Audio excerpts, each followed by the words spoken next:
बिस्मिल्लाहिर्रहमानिर्रहीम। अस्सलाम वालेकुम। कैसे हैं आप सब? मुझे उम्मीद है कि आप सब खैरियत से होंगे। मैं आपको अपने चैनल उर्दू ग्रामर विद ईमान फ़ातिमा में खुश आमदीद कहती हूँ। आज का हमारा मौजू है सनत तशबीह। इस वीडियो में आप सनत तशबीह और अरकान तशबीह के बारे में तफसील से सीख सकेंगे। तो चलें शुरू करते हैं और जानते हैं कि सनत तशबीह किसे कहते हैं। सनत तशबीह का लफ्ज़ अरबी ज़ुबान के लफ्ज़ शिबा से निकला है, जिसके मायनी मुमासिल होना यानी किसी दूसरी चीज़ के जैसा होना के हैं। जब किसी एक शय की किसी अच्छी या बुरी खसूसियत को किसी दूसरी शय की अच्छी या बुरी खसूसियत के जैसा करार दिया जाए तो उसे तशबीह कहते हैं। यानी जब शायर अपने किसी शेर में किसी शय को किसी दूसरी चीज़ के मुशाबा बयान करता है यानी उसके जैसा करार देता है तो उसे सनत तशबीह कहते हैं।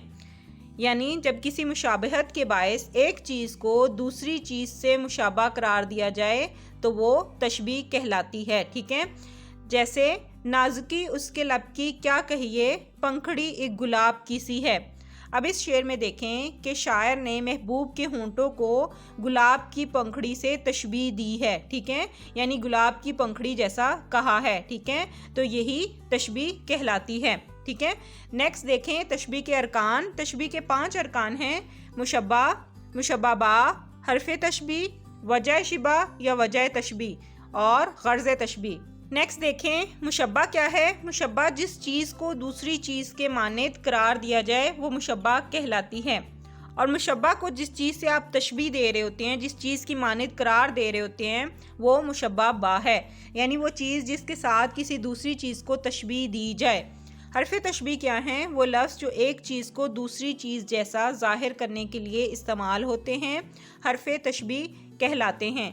मसलन हू बहू, मिसल, गोया, सूरत, जूं, सा, सी, से, जैसा, जैसे, जैसी, मिसाल या के वगैरह।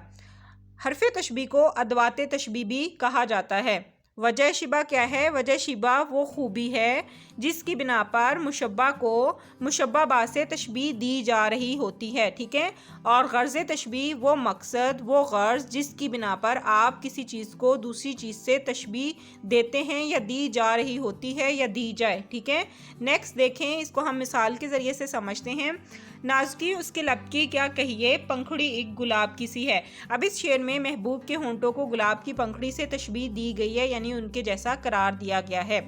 महबूब के जो होंठ हैं, लब यानी कि वो मुशब्बा हैं और उनको गुलाब की पंखड़ी से तशबीह दी जा रही है, तो गुलाब की पंखड़ी यहाँ पे मुशब्बा बा है। ठीक है, लब यानी होंठ जो हैं वो मुशब्बा और जिससे तशबीह दी जा रही है वो मुशब्बा बा। ठीक है, और तशबीह देने की वजह क्या है? वो नाजुकी है, नज़ाकत है, जिसकी बिना पर लब को, होंठ को गुलाब की पंखड़ी जैसा कहा गया है। यानी उसकी नाजुकी, गुलाब की पंखड़ी भी नाजुक होती है और लब की नाजुकी को बयान करने के लिए उसको गुलाब की पंखड़ी के साथ तशबीह दी जा रही है, तो यही वजह है। यानी नाजुकी जो है वो वजह तशबीह है। ठीक है, नेक्स्ट आप देखिए कि गर्ज क्या है इसमें कि महबूब के होंठों की नज़ाकत और हुस्न को बढ़ाकर बयान किया जाए, तो यही गर्ज तशबीह है। ठीक है, इस शेर में की सी हरफ तशबीह यानी वो हरूफ जिनको तशबीह देने के लिए इस्तेमाल किया जाए। एक और शेर के ज़रिए से इसको समझते हैं। आया है तू जहाँ में मिसाले शरार देख, दम दे न जाए हस्तिये ना पायदार देख। अब इकबाल इस शेर में इंसान को मुखातिब करते हैं और कहते हैं कि दुनिया में तेरा वजूद जो है वो एक ऐसी चिंगारी, शरार यहाँ पे चिंगारी को कहा गया है, यानी चिंगारी की तरह थोड़ी ज़िंदगी वाला। इंसान का जो वजूद है वो शरार की मानिद है, यानी थोड़ी ज़िंदगी वाला है। ठीक है, तो इसी तरह इंसान की जो ज़िंदगी है वो भी फ़ानी है, एक दिन फ़ना हो जानी है, तो उसको मिसाल दी जा रही है शरार से। किसको? इंसान को। तो इंसान जो है वो मुशब्बा है, शरार मुशब्बा बा है और मिसाल ये हरफ तशबीह है। और वजह क्या है तशबीह देने की? वो नापायदारी को बताना है। ठीक है, गर्ज क्या है इसमें कि जिंदगी की नापायदारी को मजीद वाज़े करके बताना गर्ज तशबीह है। ठीक है, नेक्स्ट एक और मिसाल देखें। बच्चा चांद की मानिद खूबसूरत है। यहाँ पे बच्चे को तशबीह दी जा रही है चांद के साथ, तो बच्चा मुशब्बा हो गया और चांद जो है वो मुशब्बा बा हो गया।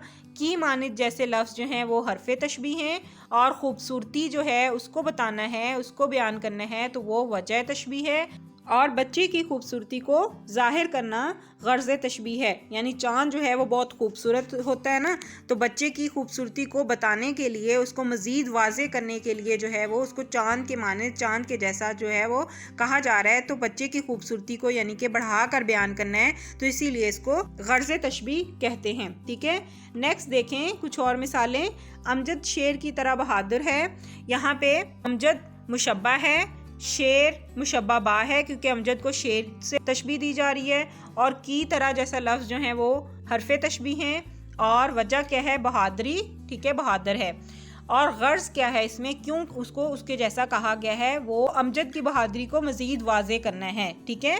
نیکسٹ دیکھیں، اس چشمے کا پانی برف کی مانند ہے۔ اس میں آپ دیکھیں کہ چشمہ مشبہ ہے، برف جو ہے وہ مشبہ با ہے، اور برف کی ٹھنڈک جو ہے وہ وجہ تشبیہ ہے، اور اس میں غرض کیا ہے کہ چشمے کے پانی کی ٹھنڈک کو بڑھا کر بتانا ہے، ٹھیک ہے۔ نیکسٹ دیکھیں آپ شعر، زندگی ہے یا کوئی طوفان ہے، ہم تو اس جینے کے ہاتھوں مر چلے۔ اب آپ اس شعر میں دیکھیں کہ زندگی کو تشبیہ دی جا رہی ہے، تو زندگی مشبہ ہے، کس چیز سے تشبیہ دی جا رہی ہے؟ طوفان سے، تو وہ مشبہ با ہے، اور وجہ تشبیہ کیا ہے؟ مصائب، دکھ، تکلیف، ان کو بتانا ہے، تو وہ وجہ تشبیہ ہے، اور حرف تشبیہ یہاں پہ یا ہے۔ اس کے علاوہ جو غرض تشبیہ ہے وہ کیا ہے کہ زندگی کے دکھوں کو بتانا ہے بڑھا چڑھا کر، ٹھیک ہے۔ شمع کی مانند ہم اس بزم میں چشمے نم آئے تھے دامنے تر چلے۔ اب اس شعر کو بھی، اس میں بھی کی مانند جیسے لفظ کا استعمال ہوا ہے، تو یہ حرف تشبیہ ہے، تو اس کا مطلب ہے کہ یہ تشبیہ کی مثال ہے۔